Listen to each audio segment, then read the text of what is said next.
The morning sun cast long shadows across the crystal gardens of New Valara as Dr. Zara Velnoth walked the familiar path to her medical center. Her crystalline skin caught the light beautifully, sending tiny rainbows dancing across the white stone walkways. The Villani had always been proud of their peaceful world, where medicine and healing arts flourished like nowhere else in the galaxy. Zara pushed open the doors to the central medical complex, expecting another routine day of research and patient care. Instead, she found chaos. Medical staff rushed between rooms, their usually calm voices raised in urgent discussion. The soft chiming sounds that Villani made when stressed filled the air like wind chimes in a storm. "Dr. Velnoth, thank the ancestors you are here," called Dr. Kef Talmar, her assistant director. His blue crystalline features were dim with worry, a sure sign of distress among their people. "We have received reports from the outer colonies. Something terrible is happening." Zara felt her own inner light dim as fear crept through her. The Villani colonies were scattered across 12 worlds, each one a peaceful center of learning and healing. "What kind of reports?" she asked, though part of her already dreaded the answer. Kef activated the main display screen, showing incoming medical data from the colony world of Viridian Prime. The numbers made no sense at first. 70% infection rate in the capital city? The symptoms are unlike anything in our medical databases. Patients lose all higher brain function within hours, become violent and aggressive, then die within 3 days. The data scrolled past, each line more horrifying than the last. Zara had spent her entire life studying disease and healing, but this was beyond anything she had ever seen. "How many colonies are affected?" she asked quietly. 7 so far, with more reporting new cases every hour. The infection appears to spread through respiratory contact, but it also seems to affect our water supplies and food stores. Our standard medical treatments have no effect whatsoever. Zara studied the medical scans more carefully. The disease attacked the nervous system first, destroying the parts of the brain that made the Villani who they were. Their natural telepathic abilities vanished, replaced by mindless rage. Then it systematically shut down all major organ systems. "This is not natural," she said finally. "This is engineered." Before Kef could respond, another medical officer rushed into the room. "Dr. Velnoth, we have lost contact with Viridian Prime entirely. The last transmission showed infected Villani attacking the medical facilities." Zara felt the crystal formations along her spine turn cold. In 5,000 years of recorded Villani history, their people had never shown violence toward healers. The medical centers were considered sacred spaces where even enemies could find treatment and peace. "Show me the transmission," she ordered. The screen flickered to life, showing grainy footage from a security camera in the Viridian Prime Medical Center. Zara watched in horror as Villani she recognized, colleagues and friends, stumbled through the halls with empty eyes and savage movements. They destroyed medical equipment, attacked anyone they encountered, and showed no recognition of the place they had once worked to heal others. The other colonies report similar breakdowns. Medical personnel are fleeing when they can, but many are trapped? Kef's voice was barely above a whisper. "Dr. Velnoth, our entire civilization is under attack." That was when the communication system chimed with an incoming priority message. The holographic display showed Admiral Crixthane of the Crex Dominion, his insectoid features arranged in what passed for a smile among his species. "Greetings, Villani healers," he said in his clicking mechanical voice. "I trust you are finding our little gift educational?" Zara felt her crystalline heart turn to ice. The Crex had always eyed Villani territory with hunger, wanting the rich mineral deposits that lay beneath their peaceful worlds. But the Villani had treaties with the Galactic Council and the protection of a dozen different species who valued their medical knowledge. "You see, my dear doctors, we have developed a most interesting biological solution to our territorial disputes. Your people's famous pacifism makes them such perfect test subjects. The pathogen is designed specifically for Villani physiology, and it spreads faster than any cure you might develop." The Admiral gestured with one of his many arms, and the display showed Crex battle fleets surrounding every Villani world. We have established a complete blockade around your space. No ships enter, no ships leave.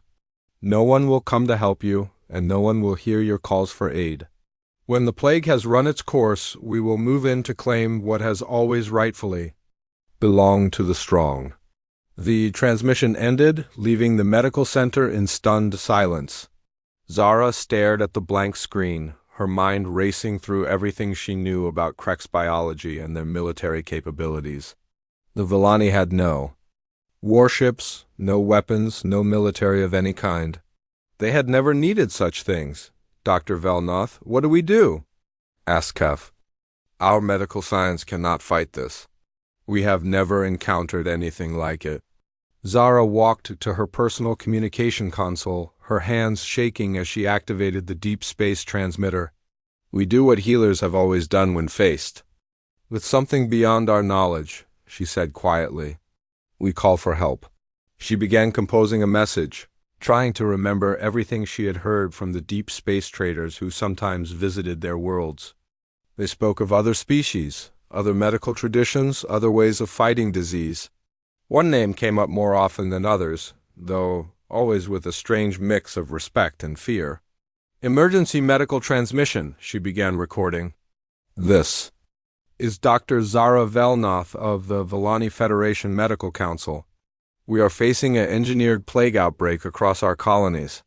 Traditional treatments have proven ineffective. Requesting immediate humanitarian medical assistance from any capable species."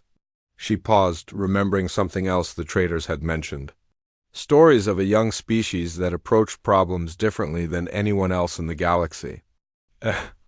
Species that somehow turned every situation into something unexpected. "Specific request for human medical aid," she added to the transmission. "Have heard of human medical capabilities. Willing to share all research data and provide full access to affected populations. Situation is critical. Coordinates and medical data attached." Zara sealed the message with her personal medical authority codes and sent it racing across the galaxy on every frequency she could access. She had no idea if it would reach anyone, or if anyone would be willing to help, or if help could even arrive in time. As she finished, more reports came in from the remaining colonies. The plague was spreading faster than anyone had predicted. They had days, perhaps hours, before their entire civilization collapsed into madness and death. "Now we wait," she told Kef, watching the stars through the medical center's crystal windows. "And we hope that someone out there understands what humanitarian aid really means." Admiral Jake Morrison stood on the bridge of the UES Defiance, his weathered hands clasped behind his back as he stared out at the starfield beyond.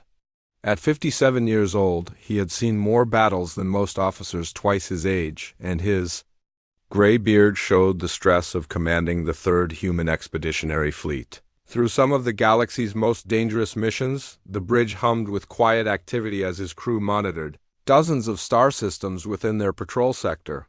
Morrison had always preferred the night shift, when the routine communications died down and he could think clearly about the bigger picture. That was when Communications Officer Pete Collins turned from his station with a puzzled expression. "Admiral, we have received an unusual distress signal. It is not using standard military frequencies, and the sender appears to be requesting medical assistance." Morrison walked over to the communications console, his boots clicking against the metal deck plates. "Medical assistance? We are a battle fleet, not a hospital ship. Who sent it?" Collins pulled up the transmission data on his screen. "The signal originated from Villani space, sir. It is from someone called Dr. Zara Velnoth, claiming to represent something called the Villani Federation Medical Council. They are requesting immediate humanitarian medical assistance for what they describe as an engineered plague outbreak." The Admiral frowned as he read through the message details. He had heard of the Villani before, though mostly in intelligence briefings about their advanced medical technology and completely pacifist culture. They were known throughout the galaxy as healers and researchers, the kind of people who would rather cure their enemies than fight them. "Get Dr. Grant up here immediately," Morrison ordered, "and have Commander Hayes report to the bridge. If someone is asking for medical help, I want to know exactly what we are dealing with.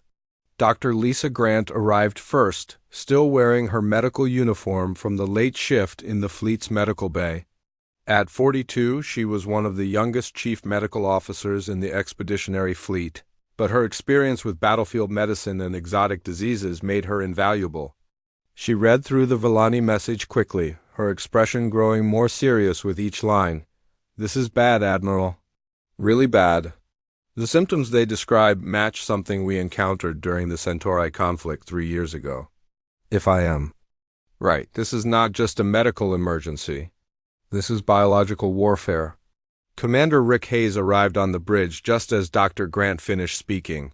The tactical officer was tall and lean, with sharp eyes that missed nothing when it came to military threats. He had served under Morrison for 8 years and understood the Admiral's thinking better than most. "Commander, what do you know about Villani space and their current political situation?" Morrison asked without preamble. Hayes activated the main tactical display, showing a 3-dimensional map of the local star systems. The Villani control 12 worlds, all of them focused on medical research and agricultural development. They have no military forces that we know of, and they maintain strict neutrality in all galactic conflicts. However, intelligence reports suggest that the Krex Dominion has been making territorial claims in that region. Dr. Grant looked up from her medical scanner, where she had been analyzing the plague data the Villani had transmitted. "Admiral, this bioweapon is definitely Krex in origin. The cellular structure matches samples we captured from their research facilities. But this version is much more advanced than anything we have seen before." Morrison studied the tactical display, noting the position of Villani space relative to several major shipping routes and resource-rich systems. "Doctor, in your professional opinion, could this plague spread beyond the Villani population?" "Absolutely. In fact, I would say it is designed to do exactly that. The Villani data shows mutation rates that suggest this thing will adapt to infect other species within weeks. If it gets loose in the general galactic population, we could be looking at a pandemic that kills billions." The Admiral was quiet for a long moment, considering the implications. The Villani had asked for medical assistance, but Morrison could see the bigger picture. This was not just about saving one species from a plague. This was about preventing a weapon of mass destruction from spreading across the galaxy. "Commander Hayes, what is the current status of the Third Fleet?" Hayes consulted his tactical readouts. "We have 12 heavy cruisers, 4 battleships, 8 destroyers, and the 2 carrier hospitals use Hippocrates and UES Asclepius. All vessels are at full combat readiness, with complete medical facilities and research laboratories." Morrison nodded slowly. "And how long would it take us to reach Villani space?" "At maximum speed, approximately 18 hours, sir." Dr. Grant looked between the Admiral and the tactical officer with growing understanding. "Sir, you are not seriously considering taking the entire fleet to respond to a medical emergency, are you?" Morrison turned to face his chief medical officer with a slight smile. "Doctor, you just told me that this plague could kill billions if it spreads. You also told me that the Krex are behind it, which means they are probably preventing anyone else from helping the Villani. In my experience, the best way to deliver medical aid is to make sure nobody can stop you." Captain Amy Rodriguez chose that moment to enter the bridge. As commanding officer of the UES Hippocrates, she was responsible for the fleet's primary medical vessel and its thousands of medical personnel. She had served in combat zones across 3 sectors and understood both medicine and warfare better than almost anyone. "Admiral, I monitored the communications about the Villani situation. My medical staff is ready to deploy, but I have to ask about the tactical situation. If the Krex have established a blockade around Villani space, we could be looking at a significant military engagement." Morrison walked to the main command console and began entering orders for fleet-wide transmission. "Captain, let me explain something about human medical philosophy. When someone asks us for help, we do not send just enough. We send so much that failure becomes impossible." He activated the fleet communication system, and his voice carried to every ship in the 3rd Expeditionary Fleet. All vessels, this is Admiral Morrison. We have received a humanitarian medical request from the Villani Federation. They are facing a bioweapons attack that threatens not just their people, but potentially every species in the galaxy. The bridge. Crew listened as Morrison continued his orders. All ships will prepare for immediate departure to Villani space. Medical teams will prepare for large-scale plague response operations. Combat teams will prepare for potential engagement with Krex. Forces. This is a medical mission, but we will deliver that medicine with the full backing of human military power. Dr. Grant shook her head in amazement. Admiral, most species would send a single hospital ship and maybe an escort. You are sending an entire battle fleet. Morrison looked out at the stars where his fleet was already beginning to move into formation. Doctor, when humans promise medical aid, we mean it. And if someone tries to stop us from saving lives, they will discover that human medicine can be very aggressive in eliminating obstacles to patient care. As the UES Defiance began its acceleration toward Villani space, Morrison reviewed the tactical data one more time. The Villani had asked for medical assistance, and they were going to get exactly that. They just might be surprised by how humans defined humanitarian aid. The Third Human Expeditionary Fleet dropped out of hyperspace at the edge of Villani territory like a hammer striking an anvil. Admiral Morrison stood on the bridge of the UES Defiance, watching as his tactical displays lit up with dozens of Krex. Vessels forming a massive blockade around the Villani worlds. The insectoid ships were arranged in perfect military formation, their dark hulls bristling with weapons designed to destroy anything that tried to pass. Commander Hayes studied the enemy formation with professional interest. Admiral, I count 47 Krex vessels, including 6 heavy battlecruisers and what appears to be their flagship. They have positioned themselves to control all major shipping lanes and hyperspace jump points leading to Villani space. Morrison nodded as he reviewed the tactical situation. The Krex had done their homework, establishing a blockade that could stop any normal rescue mission. Unfortunately for them, they had never faced human military doctrine applied to humanitarian missions. Communications, open a channel to the Krex flagship, Morrison ordered. Let us see what Admiral Crixthane has to say about our medical mission. The main screen flickered to life, showing the bridge of the Krex vessel. Admiral Crixthane appeared in the center of the display, his insectoid features arranged in aggressive posture. The Krex were tall creatures with multiple arms and chitinous exoskeletons that made them look like giant praying mantises. Their black eyes showed no emotion that humans could recognize. Unknown human vessels, you have entered a restricted military zone, Crixthane announced in his clicking mechanical voice. Turn back immediately or face destruction. The Villani worlds are under Krex protection and no outside interference will be tolerated. Morrison stepped forward so the Krex Admiral could see him clearly. Admiral Crixthane?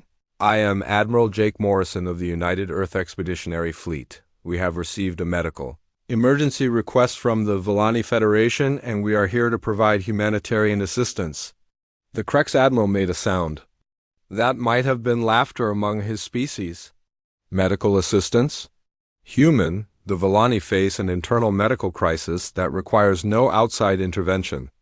We are simply ensuring that this unfortunate plague does not spread to other worlds. Surely you understand the need for quarantine procedures. Dr. Grant moved to Morrison's side, her medical scanner already analyzing the Krex transmission for biological data. Admiral Crixthane, we have reviewed the medical data transmitted by the Villani. The bioweapon your people deployed is not contained to Villani physiology. Our analysis shows mutation patterns that will allow it to infect Krex. Personnel within days. The silence from the Krex flagship stretched for several seconds. Morrison could see other Krex officers moving frantically in the background of their bridge, obviously running emergency medical scans on their own crews. You are mistaken, human doctor, Crixthane said finally, but his voice had lost some of its earlier confidence.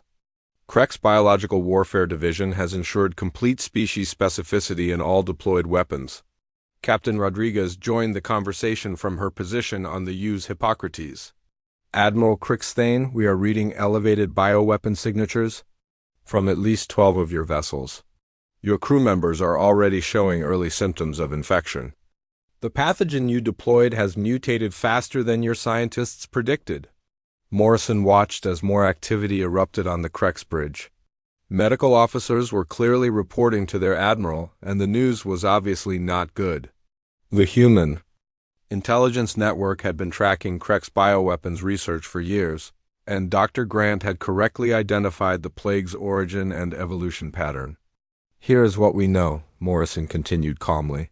Your bioweapons division created this plague to eliminate the Villani and claim their territory. But like most engineered pathogens, it has evolved beyond your control. Within 72 hours, it will begin infecting Crex personnel. Within a week, it will spread to every species in this sector of the galaxy. Dr. Grant activated her medical display, showing the plague's projected spread pattern across local star systems. The mortality rate for non-Villani species appears to be even higher than for the original targets. If this pathogen reaches major population centers, we are looking at billions of deaths across dozens of worlds. Admiral Crixthane was clearly receiving urgent medical reports from his own staff. Morrison could see Crex medical officers pointing at their scanners and making the agitated gestures that indicated serious problems among their species. "What do you propose, human?" Crixthane asked finally, his mechanical voice showing the first signs of uncertainty. Morrison smiled, but it was not a pleasant expression. "We propose to do exactly what we came here to do. We will provide comprehensive medical assistance to everyone affected by this plague. That includes the Villani, and it includes your own crews." Commander Hayes stepped forward with tactical data. "Admiral Crixthane, our medical analysis indicates that 17 of your vessels already have infected crew members. The progression rate suggests you have perhaps 18 hours before the situation becomes critical aboard your own ships." The Crex Admiral conferred quickly with his officers before returning his attention to the human fleet. "And what do you require in exchange for this medical assistance?" "Complete access to Villani space so our medical teams can begin treatment operations," Morrison replied immediately. "Withdrawal of your blockade forces to a safe distance while we contain the plague, and full cooperation from your medical staff in developing treatment protocols for all affected species." There was another long pause as Crixthane consulted with his subordinates. Morrison could see the Crex were trapped by their own biological weapon, facing the choice between accepting human help or watching their own people die from the plague they had created.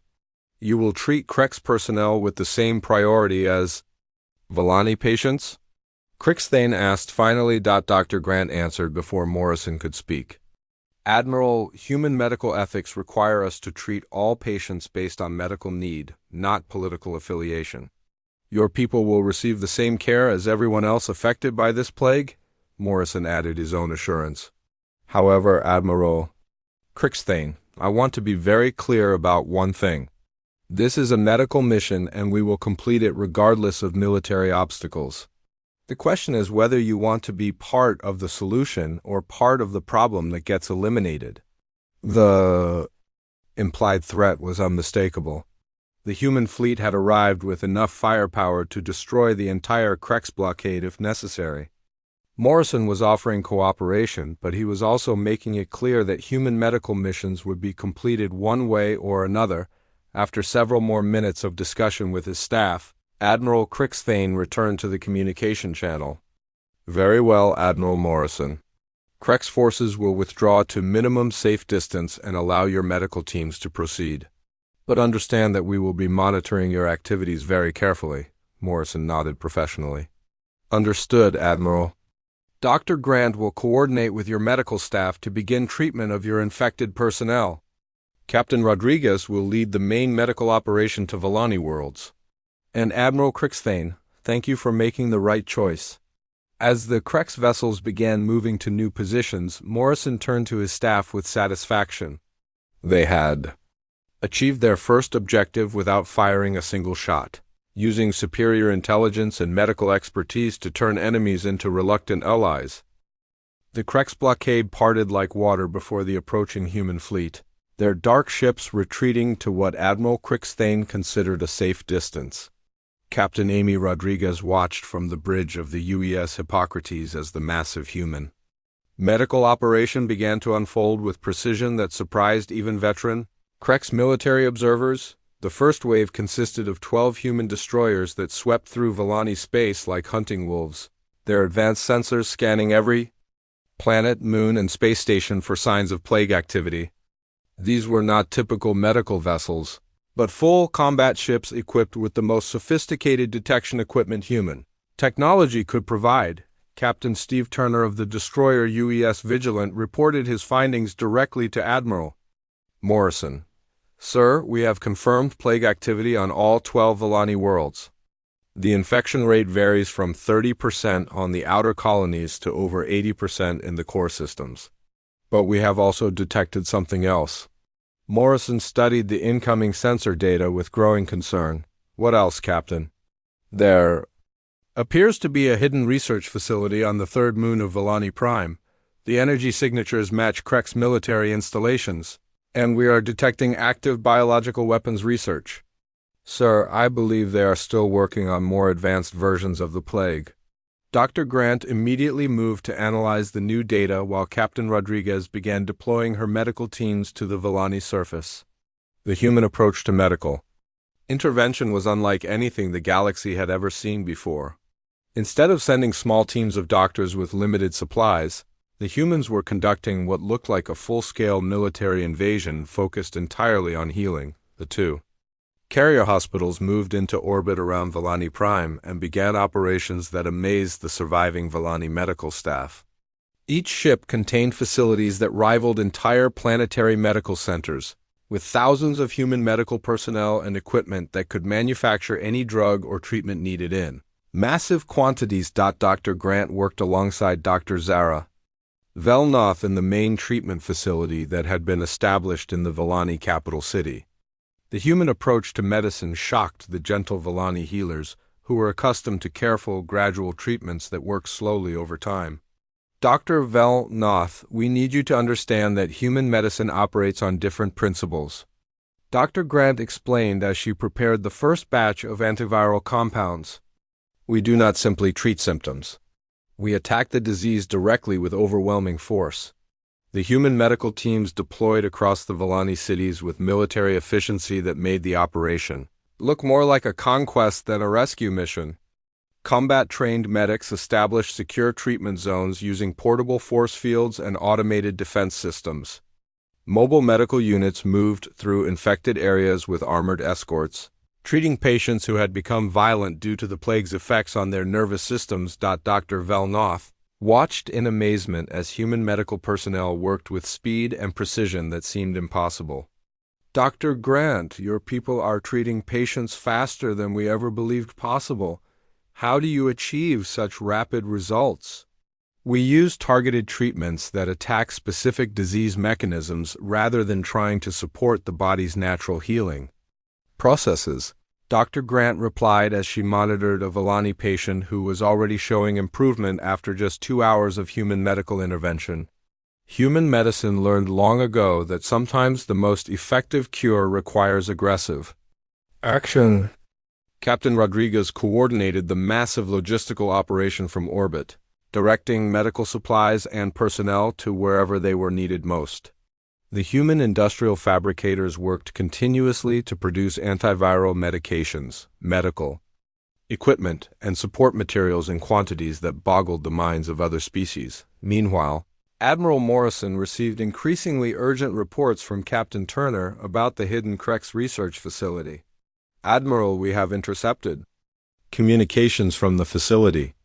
They are preparing to release a more virulent strain of the plague rather than allow us to eliminate their bioweapons program. Morrison made a decision that would define the human approach to medical missions. Captain Turner, prepare for surgical sterilization of that facility. We cannot allow them to release additional bioweapons while we are trying to save lives. Commander Hayes coordinated the tactical response from the UES Defiance while the medical operation continued on the planet's surface. Admiral, the facility is heavily defended and appears to be preparing for self-destruction. If they detonate their biological research materials, it could spread the plague across half the star system. Dr. Grant looked up from her medical work with determination. Admiral, from a medical perspective, that facility represents the source of ongoing infection. As long as it exists, we cannot guarantee that our treatment efforts will be successful in the long term. Morrison nodded grimly. Human medical philosophy was clear on this point. True healing required eliminating the source of disease, not just treating its symptoms. All vessels, this is Admiral Morrison. We have identified the source of the biological contamination threatening this system. We will now proceed with complete sterilization of the threat. The human response was swift and overwhelming. The battleship UES Thunderbolt moved into position above the hidden moon base, while the heavy cruisers USS Normandy and UES Lexington provided targeting support. The Krex facility had never been designed to withstand assault from human military. Vessels. Captain Betty Walsh of the UES Thunderbolt reported her readiness. Admiral, we have confirmed targeting on the biological research facility. Our weapons are calibrated for complete sterilization without contaminating the surrounding area. Dr. Grant provided medical clearance for the operation. Admiral, I have analyzed the facility's biological containment systems. A precision strike will incinerate all pathogen samples and research materials without risk of atmospheric contamination. Admiral Crixthane attempted to intervene, his transmission crackling with desperation. Admiral Morrison, that facility contains valuable Krex military assets. We demand that you allow our personnel to evacuate important research materials. Morrison's response was cold and final. Admiral Crixthane, that facility contains biological weapons that threaten every living being in this star system. There will be no evacuation. There will be no negotiation. There will be complete elimination of the contamination source. The human fleet struck with surgical precision that left the watching Krex in stunned silence. Multiple energy beams from the human warships converged on the hidden facility, creating temperatures hot enough to sterilize any biological material instantly. The entire installation vanished in a brief flash of light that was visible from orbit. Captain Turner confirmed the results immediately. Admiral, the facility has been completely destroyed. All biological signatures have been eliminated. There is no remaining contamination source in the system. Dr. Grant returned to her medical work with satisfaction. Dr. Velnoth, with the source eliminated, we can now guarantee that our treatment will be permanent. The plague cannot return because there is nowhere for it to return from. On the planet's surface, the human medical operation continued with renewed effectiveness. Without the hidden facility continuously releasing new strains of the pathogen, the antiviral treatments began showing dramatic results. Infected Villani who had been near death were recovering within hours instead of days, the Villani medical staff watched in wonder as human combat medics worked in areas that had been considered too dangerous to enter. These humans wore armored medical suits and carried weapons alongside their healing equipment, ready to defend their patients from infected individuals who had become violent. This is incredible, Dr. Velnoth told Captain Rodriguez during a brief medical conference. Your people approach healing like a military campaign. You eliminate threats, secure territory, and then apply overwhelming medical force to guarantee success. Captain Rodriguez smiled as she watched the medical data showing infection rates dropping rapidly across all Villani worlds. Doctor, that is exactly what we are doing. When humans promise medical aid, we mean complete medical aid. We do not just treat the disease. We eliminate everything that causes or spreads the disease. As reports came in from across the Villani colonies showing similar dramatic improvements, Morrison realized that the human medical mission was succeeding beyond even his expectations. They had not just stopped a plague outbreak. They had demonstrated that human humanitarian aid came with the full power of human military might behind it. 3 days after the destruction of the hidden Krex research facility, Dr. Zara Velnoth stood in the main plaza of New Valara and watched something she had never thought she would see again.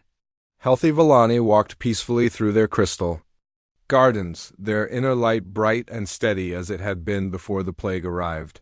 Children played among the healing fountains while their parents worked to rebuild what the infection had damaged. The human medical intervention had exceeded every expectation. What should have taken months or years to accomplish had been completed in less than a week through the application of overwhelming medical resources and military-grade efficiency. The plague that had threatened to destroy Volani civilization had been eliminated so completely that even their most sensitive medical scanners could find no trace of the pathogen anywhere. In their space, Dr. Grant approached Dr. Velnoth with a final medical report, her expression showing both professional satisfaction and something that looked like amazement at what they had accomplished together. Doctor, I wanted to give you the final numbers before our fleet begins withdrawal operations.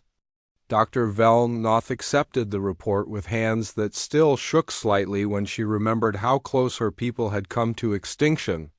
Please, Dr. Grant, tell me everything. Total Volani population treated 4,700,000. Individuals across all 12 worlds. Complete recovery rate, 99.7%.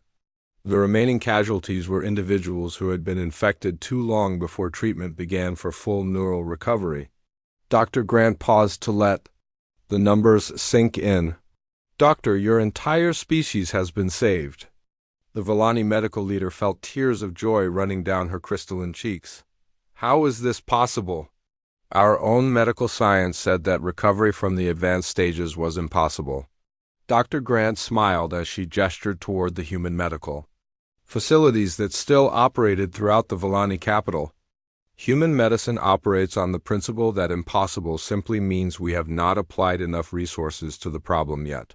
When we commit to saving lives, we bring everything we have to ensure success. Admiral Morrison joined them in the plaza, having come down from his flagship to personally oversee the final phases of the humanitarian operation. The sight of healthy Volani going about their normal lives filled him with the satisfaction that came from a mission completed successfully.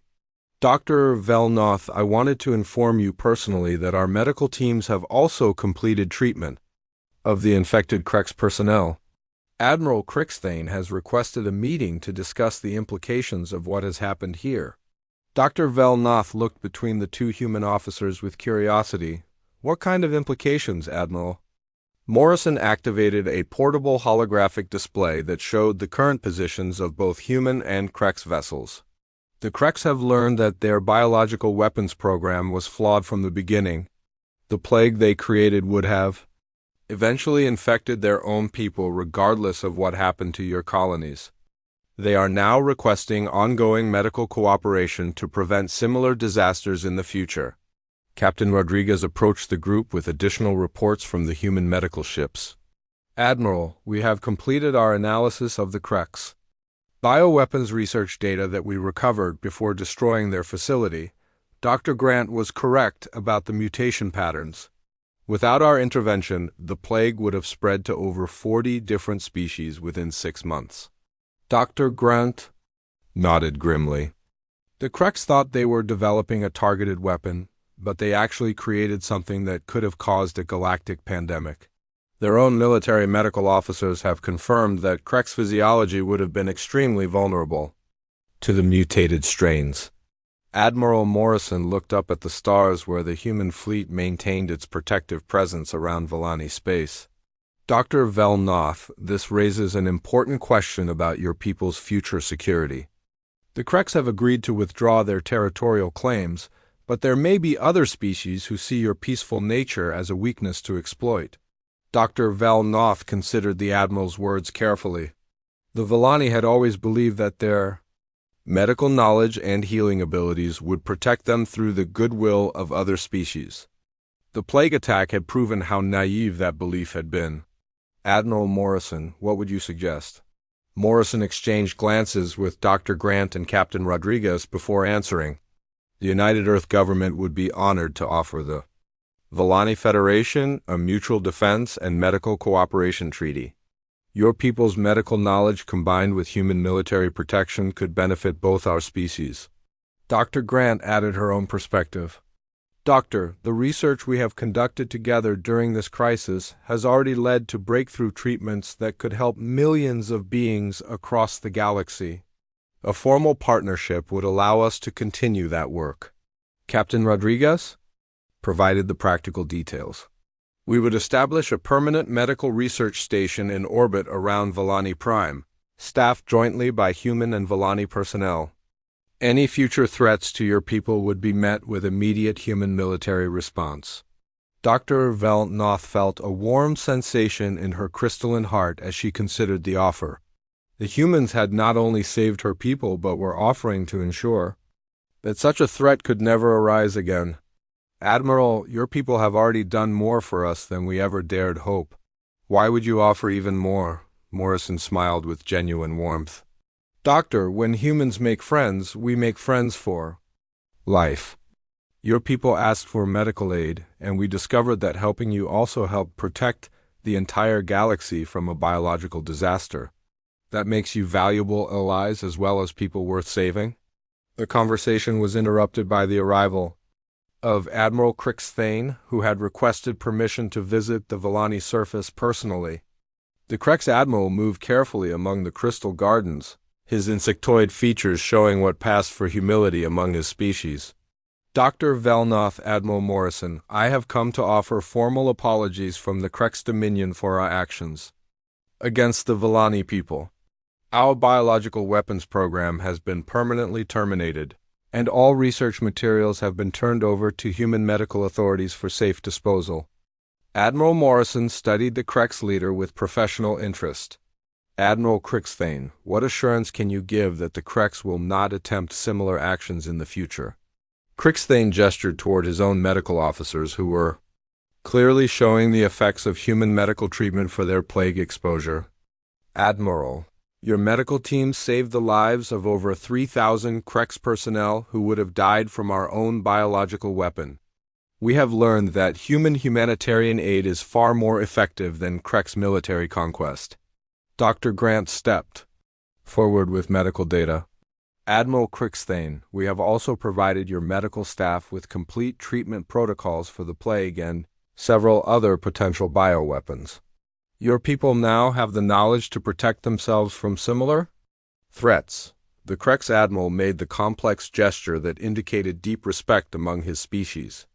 The Crex Dominion formally requests inclusion in any medical cooperation treaty between humans and Volani. We wish to contribute our military resources to protecting medical research rather than threatening it. Morrison looked around at the peaceful Volani Plaza, where 3 different species were now working together instead of fighting each other. Gentlemen, I believe we have accomplished something more important than just stopping a plague outbreak. We have demonstrated that human medical aid can turn enemies into allies. Dr. Velnoth felt her inner light shine brighter than it had in years. Admiral Morrison, the Volani Federation formally accepts your offer of alliance and medical cooperation. Together, our species can ensure that no biological weapon ever again threatens innocent people. As the 3 leaders shook hands in the Crystal Plaza, Admiral Morrison reflected on the success of their mission. The Volani had asked for medical aid, and the humans had delivered exactly that. They had just defined medical aid as including the complete elimination of threats, the overwhelming application of resources, and the establishment of permanent protection for those who needed help. That, Morrison thought with satisfaction, was how humans approached humanitarian missions.